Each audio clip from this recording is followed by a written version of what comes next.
Sirius XM, the Opie Anthony Show.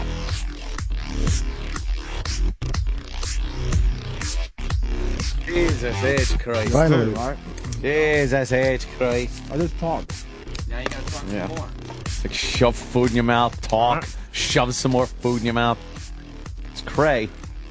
Got to get our next guest in here. Yes, indeed. Jenna. It's Jenna Miskovich Hill. We'll take a seat. Hello, How are Jenna. Hi. How are you? We're on the air, so you know it's kind of fun. Yeah, we just like bring people in Oh. right on the air. Good. wow. You might have said something. Miskovich, we're saying the name right. It's Miss Scavenge, but Miss Okay. Cabbage. I knew. We even wrote it out phonetically and still screwed it up. I said it properly, James. Did you say Miss Cabbage? I certainly really? did. Yes, I certainly. I think I said it right too. And of course, your book, My Secret Life Inside Scientology and My Harrowing Escape. Beyond Escape, belief. yeah. Beyond belief. It's, wow. Your Now- uncle runs the church. yes, that's right. Your uncle runs the Church of Scientology. That's a Yeah. pretty powerful position. Yeah. Yeah. It's weird. Like, where do you begin? Almost like there's so many. Yeah. You hear Scientology talked about so much, and it has become like this scary, ominous thing. Like, oh, you don't want Scientology coming after you. And, so, what is it about this group that makes that impression on people?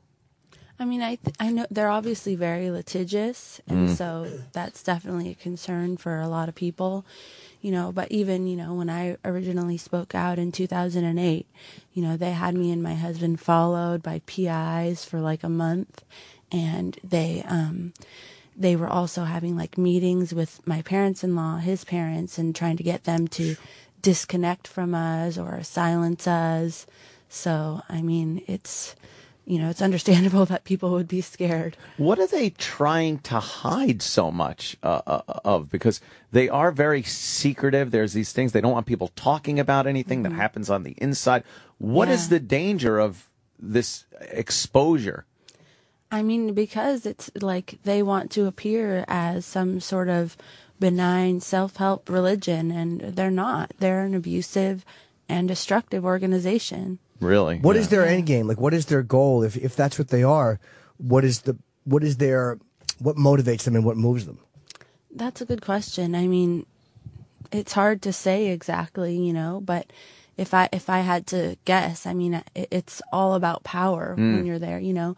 I don't think that there's one person singularly who's getting like super rich out of it. I mean, my uncle, he obviously gets treated so much better than any of the other members that are there. You know, his apartments are more luxurious or whatever, but I mean, it's not enough that I would say that it's only about that. It's not, he hasn't taken the money and ran. So I would definitely have to say that it's about power. A power issue, yeah. Are you worried about being sued? No, I mean, I know that I'm telling the truth in my book, so. When did you get in? At what age? That you remember? Yeah, no.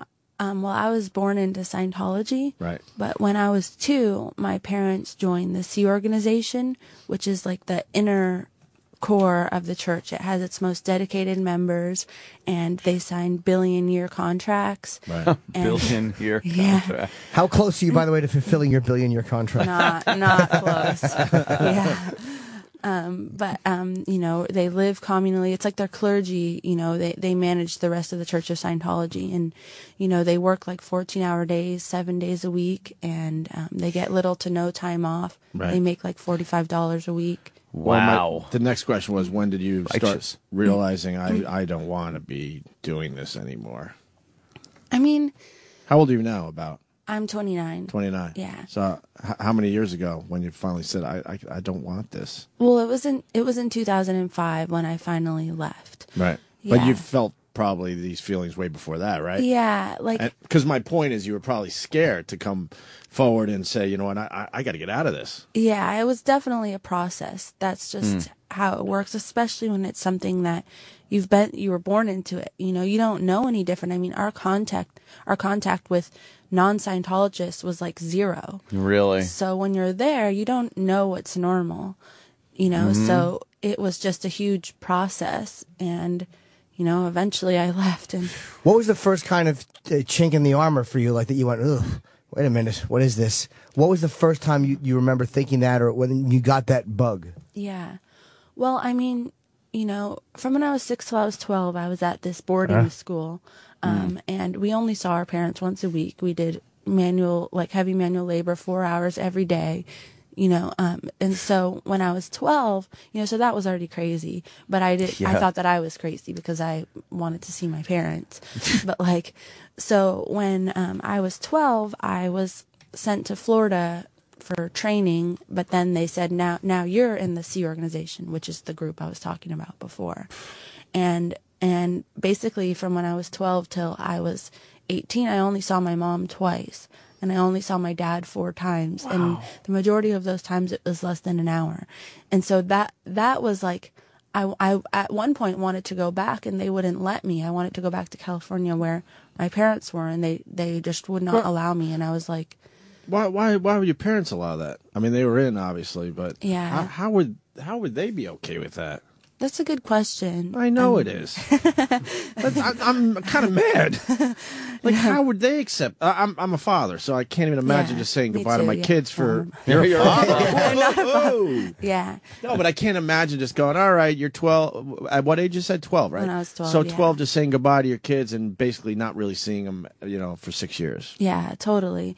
I mean, yeah, I do struggle with the same thing, but my parents were also in it when they were kids, you know? Mm-hmm. So, I mean, my mom joined the Sea organization with her whole family when she was 13.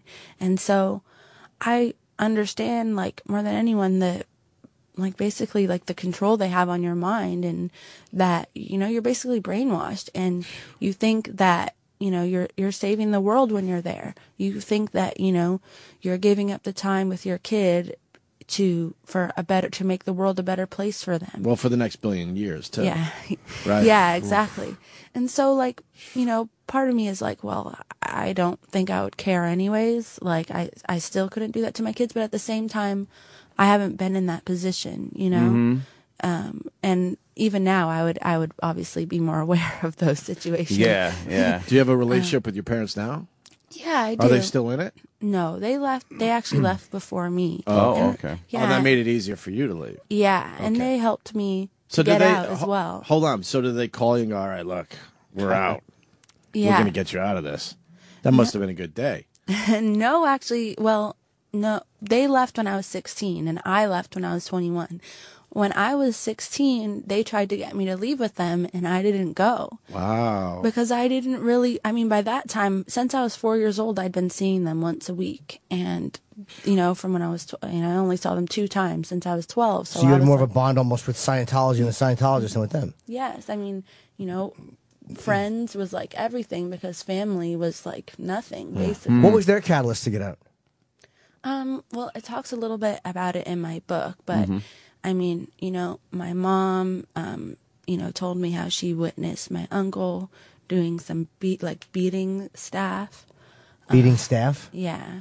For what? For infractions, or as part of a hazing process? No, like, because the guy got in trouble. Yeah.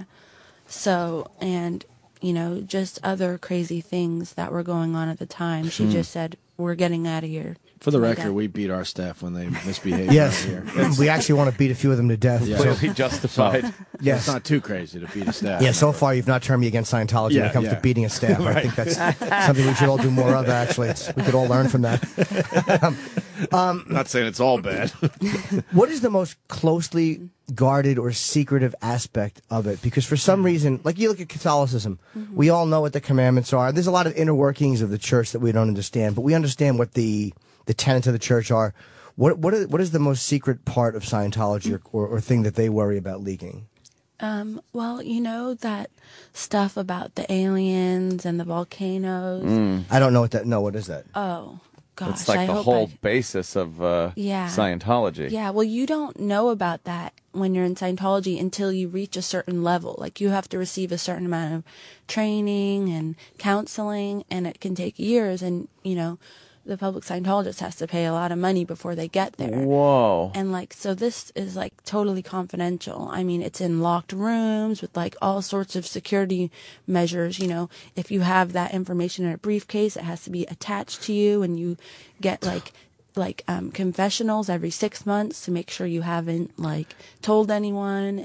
But it did get out. I mean, it eventually it did, from South Park. From South Park. Yeah, that's where I learned about it. Wow. Wow. Yeah, when I left, and Whoa.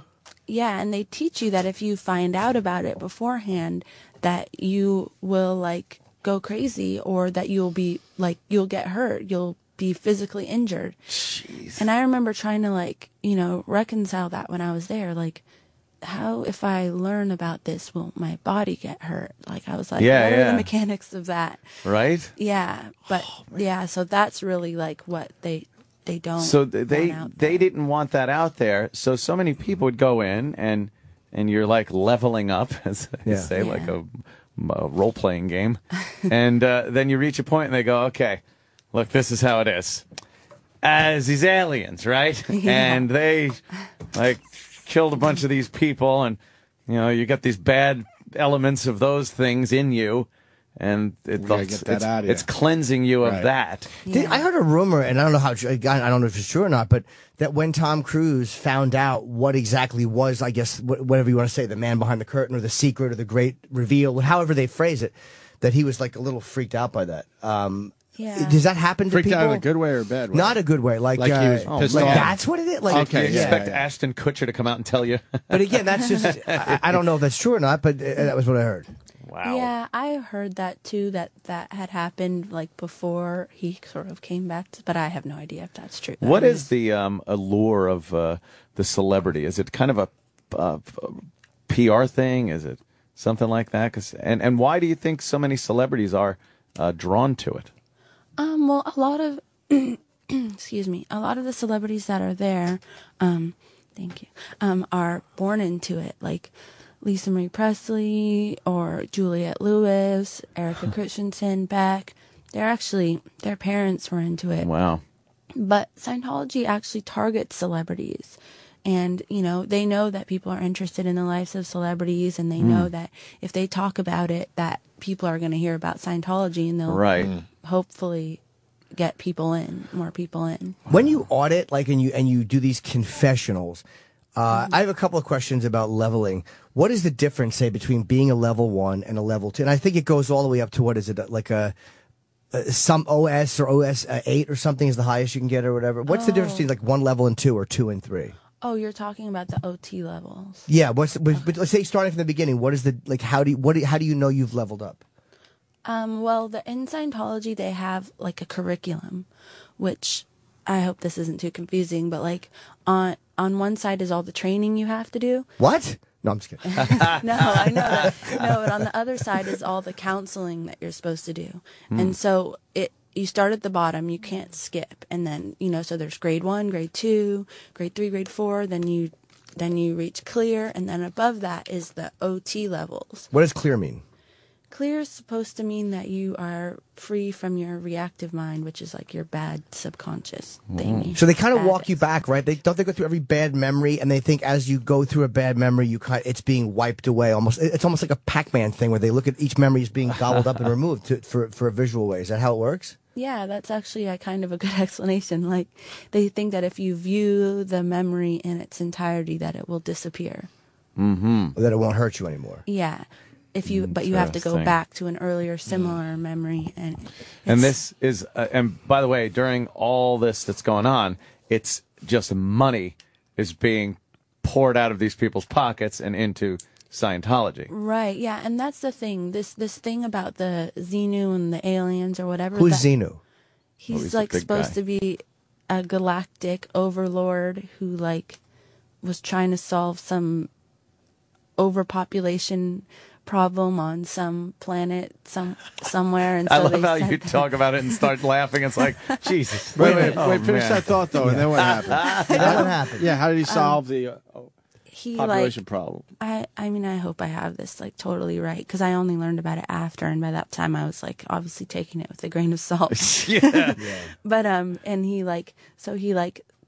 threw people to Earth, or no, first he like put them in some volcanoes and flooded them with some kind of pictures. I don't know how it's supposed to work. Wait, so there was some atom bombs used too. Yeah. The atom bombs. Yeah. So Xenu was brought into people's knowledge by L. Ron Hubbard, who was a fiction writer, Yes. a science fiction writer, and people now follow it. Yes. Okay. Amazing. Yeah, maybe. Yeah. But Hey, how look, did what do I this know? all begin? Scientology, it originally was like, it was originally Dianetics, Right, which is the right. book that he wrote, and it came out in like 1950, and it was like, it was all But about. what was his info based on? Well, it depends trying on to who go you all the way ask. back. I mean, Right. to him, he was like a nuclear physicist and a philosopher, Yeah. but if, other people, say that he's a complete fraud and he made up the places that he got his, degree, he made up everything basically. But in his mind, he was. But he's a nuclear science physicist. fiction writer, and now you fast forward, and all these people are believing his theories. Yeah. So strange. Yeah. How that begins. Yeah. Our no. auditing sessions. Oh, sorry. You could finish your thought. I didn't mean to interrupt you. Oh no! Well, one other thing I was gonna say though is like the thing about the aliens. Like by the time you reach that level in Scientology, you've invested so much money, Right. so much of your time that it's like you almost like have to believe it because it's like It's like, oh my God, Or or you'll have you a have to nervous admit breakdown. that you wasted Right. all All those- that time, yeah. energy, money, Exactly. everything. You must feel like a sucker or a fool for going for it. So you're like, yeah, Zeno. And that's why it's a Yeah. big secret, because you don't want everybody to realize that you bought it too. Is that what it is? If you walked in day one and they spelled it out for you, that door would be opening with people leaving Yes. in droves. I just don't understand how this religion just caught on. I'm stuck on that. I'm sorry. I just don't understand it. There's new religions all the time. You hear about them in the news, but why did this one catch on? Yeah. With powerful people, too. I mean, well, with Dianetics, it had like bold claims, like it, we can cure all psychosomatic illness, which they said was like 70% of all illness, or, we can raise your IQ.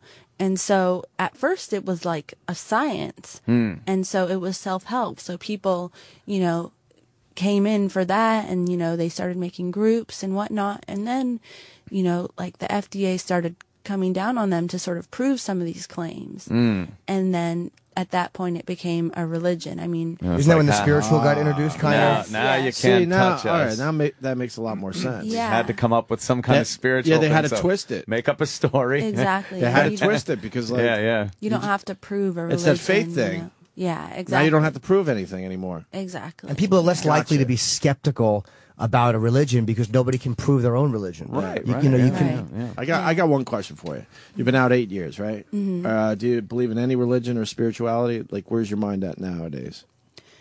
I mean, I'm pretty non-religious just because, like, I've spent my whole life sort of being told that, this is the way things are. And now I'm kind of like, I just believe what I can see with my own eyes. But are you exploring other religions, or are you just, I'm done? So I'm you're kinda basically an done. atheist, I guess, huh? I mean, I don't want to say atheist, like, because I'm, like, not, like, against all religion. Not Right. that all atheists are or whatever, Right. but I don't know. I'll just say that I'm non-religious. And, like, Gotcha.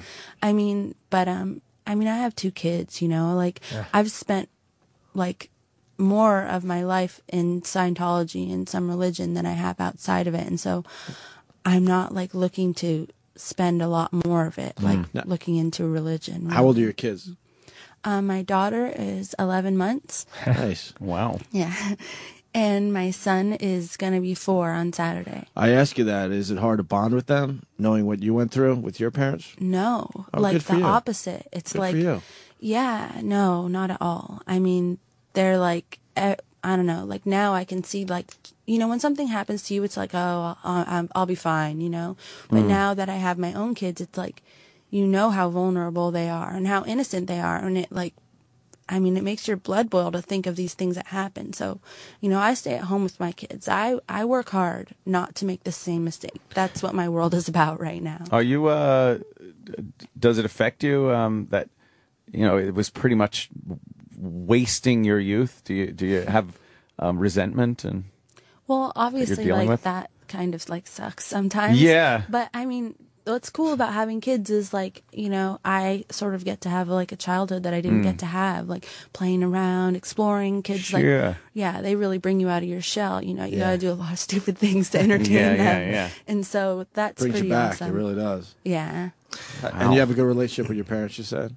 Yeah, definitely. I mean, obviously, I had some questions like, well, how was this allowed to happen? But you know, in the end, we can't change the past, and they are really great grandparents to my kids. And you got out of the church Scientology around 21, you said? Yeah. Did you go through a wild period? No, not really. I mean, I was like so boring because like I don't know, like normal things were wild like wild could be to anything, me. by Like the way. I watch TV, you know, like that's how. Wow. Like so. No, I didn't. And plus, I was already married, so. Okay. No, I didn't mean it in that way. I meant like maybe drinking, maybe start smoking pot, you know. No, not really. Sorry, I'm boring.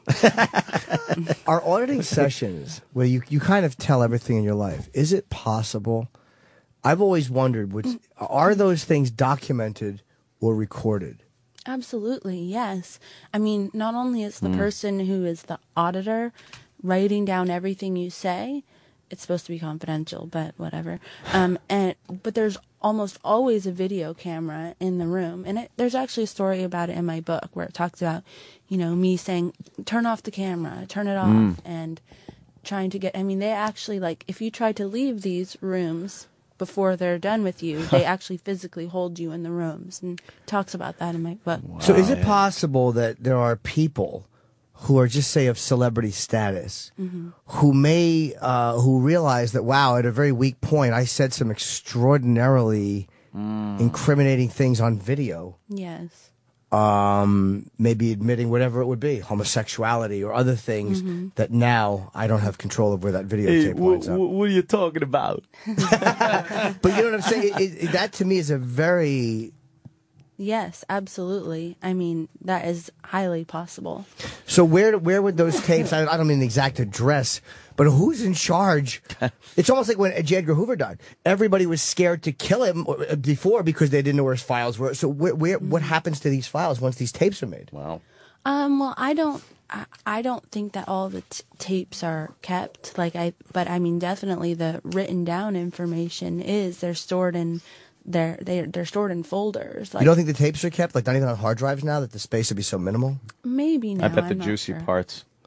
I bet some things that they could use. They probably know what's important, and you know if Tom Cruise is talking about a dream he had back when he was 5, or he starts talking about something that maybe would be like, oh well, that'll keep him from leaving.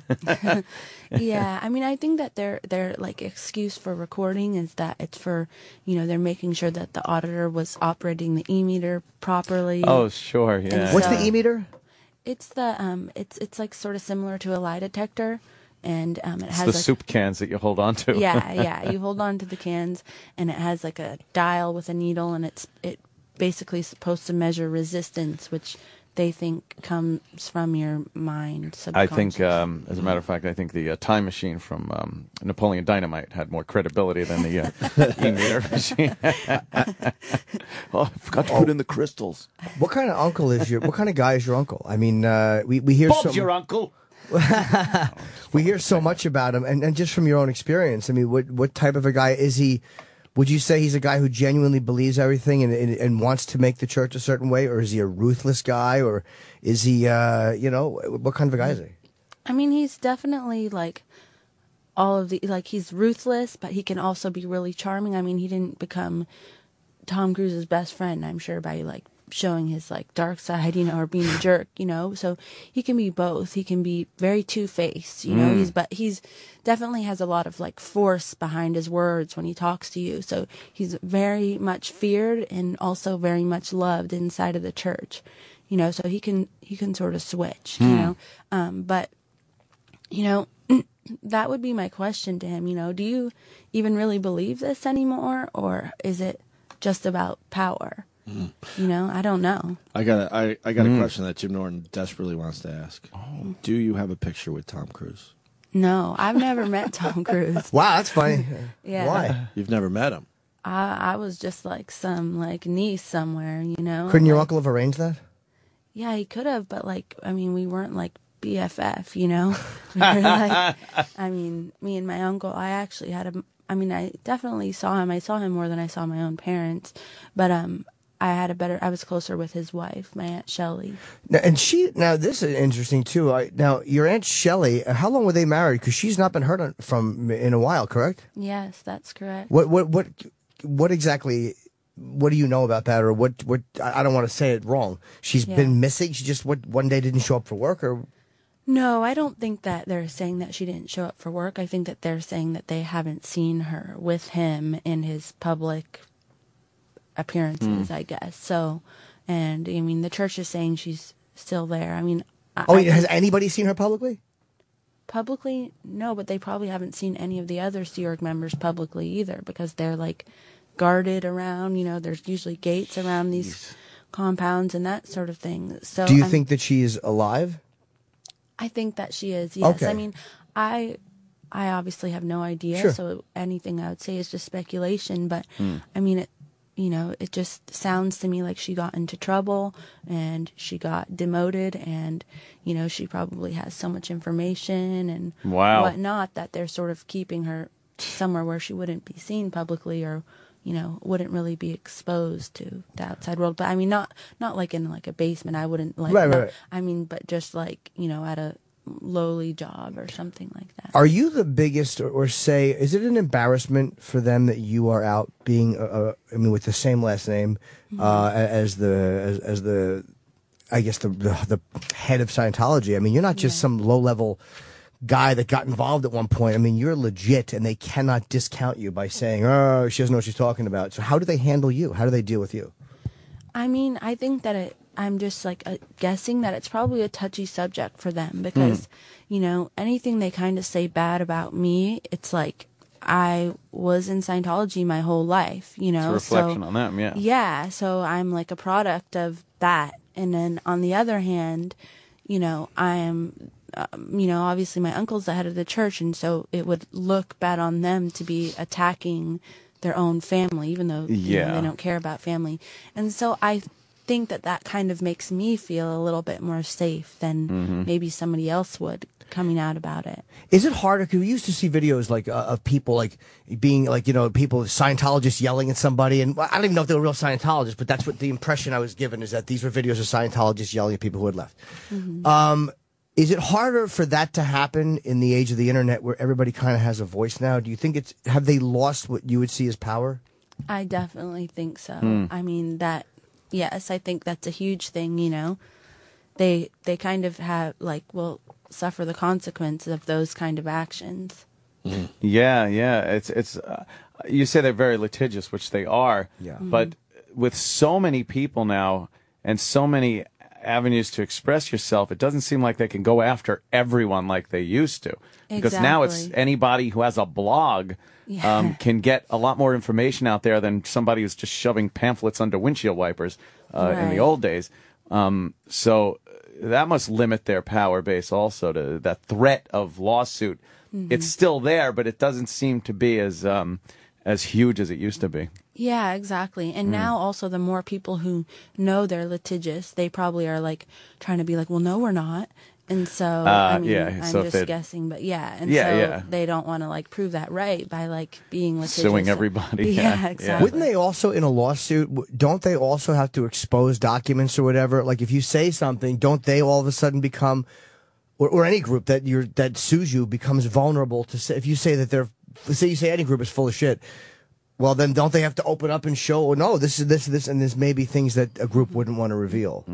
Yeah, I mean, but Scientology is so complex. Like, people wouldn't even like necessarily like. There's like 3 different kinds of files they have on every person, and they're like this giant room with like sliding ladders, and there's so many of them. Like, it's like I can just imagine someone going in there and trying to be like, okay, see our files, and they'll be like, it's like okay, just lost. Yeah, exactly. Yeah, and I'm sure that like they wouldn't be like, okay, well, here's the exact file you're looking for, But he's the guy who knows everything. Your uncle is the guy who, of all the Scientologists, is the one, but he knows more than all of them as far as what's going on and what's hidden or not hidden. Yeah, I mean, he's the leader, so. Do you see it over the years? Do you see Scientology getting stronger, or do you see it kind of pulling back and becoming just some kind of a little niche thing? Yeah, that's a good question. I mean, Of course. Sorry, I'll stop saying that. But I She's think very that, cute. Yes. oh, thank you. I think that the public at large definitely is more aware of Scientology than they were. I don't see people wanting to join now because it has a bad stigma Right, to yeah, it, you know? right, yeah. So I think to that degree, they probably aren't getting a lot of new members, but there are the people who are there who, have grown up there. But again, the more I talk about these people, are cut off. They're not allowed to have access to internet and no email, one thing we could listen to when we were there was the radio, actually.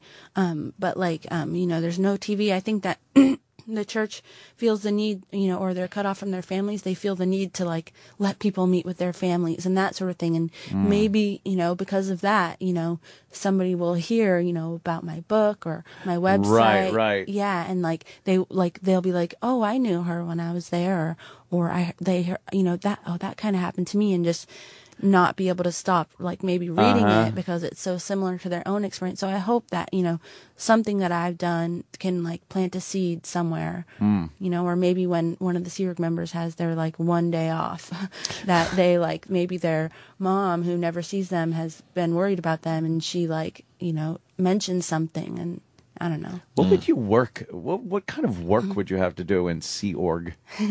I mean, it was everything from there's the cooks who make food for the other Sea Org members to when I was there, I worked in the section of the church where we had to find buildings for churches and get them purchased and then design them and then get the renovations executed. From other, there's obviously the auditors and then the people who run the classrooms.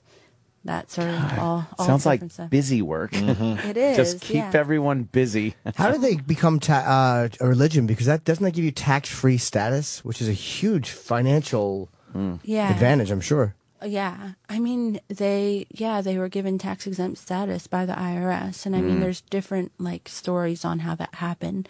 I mean, I obviously wasn't a part of that. Right. I remember, I think it was 1994 when they were announcing the war is over, we're tax-exempt and stuff like that. And so, I remember that. But, I mean, from what I've heard is that they brought a lot of lawsuits against the IRS from different Scientologists claiming that they wanted their donations to be tax exempt, and then eventually the IRS was just like, okay, well, we drop all these lawsuits if we.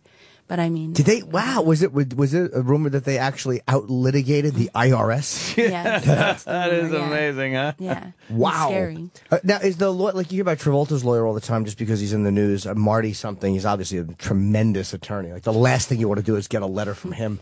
Marty. Oh, yuck! Oh, no, Marty's right. Wow, would I not want to have to deal with him? What did I say? Oh, But boy. is he a Scientologist, or do they only use Scientologist lawyers, or do they use lawyers from outside the organization? Oh, I don't know. I know that there's some Scientologist lawyers, but I don't think they all are. But I have no idea. I'm just making up answers at this point. Now, those high. Now, Cruz is at the highest level you can be, I guess, and so is Travolta. They've kind of leveled up as high as possible. I don't know where they are. I mean, the OT levels go up to OT8, and that's the top of the bridge, as they call it. And but I mean, what do you get if you're an OT8? Yeah. I don't Get know. a ride on the spaceship, or There's some other thing about that, another theory like that, but I don't know exactly what it is. I don't remember. I never got there. I bet you no one gets never OT8. got there.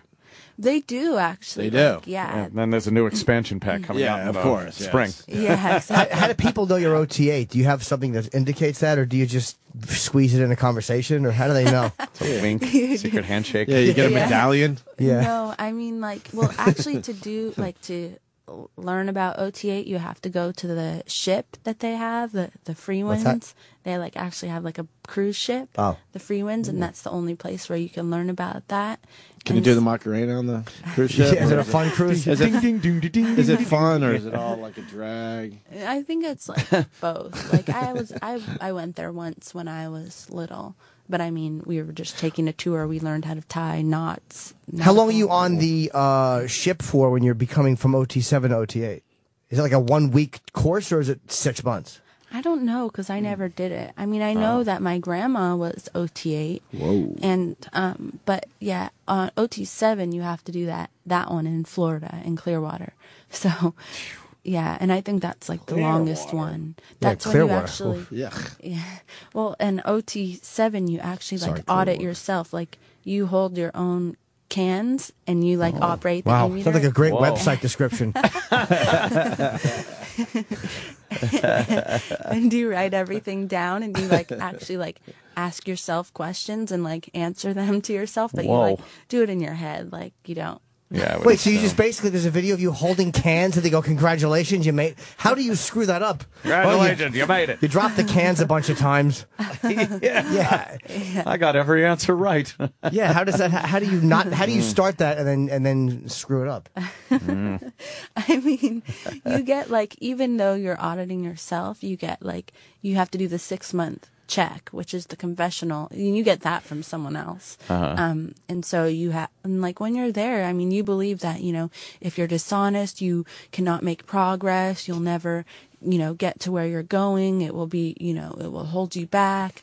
And so you are like really forthcoming when you're there. What is every religion obviously is based on some kind of afterlife. What is their take on what happens to you after your demise? Are you asking me or John? Jim. Okay.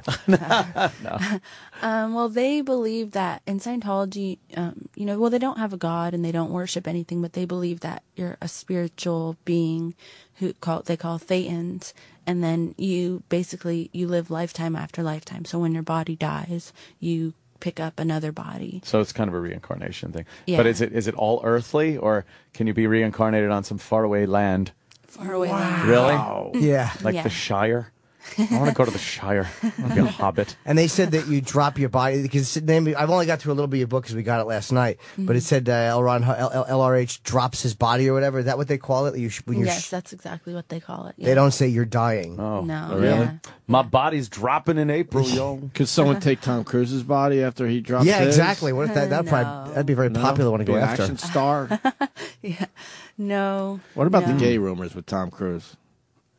What? I don't know about that. Yeah, The rumors. exactly. That's what I would say. See, she's still scared. No, I honestly scared. don't know. called being smart. They are rumors. I mean, They are just rumors, Andrew Norton right? we interviewed, and he wrote the quote-unquote tell-all about Tom Cruise. Right.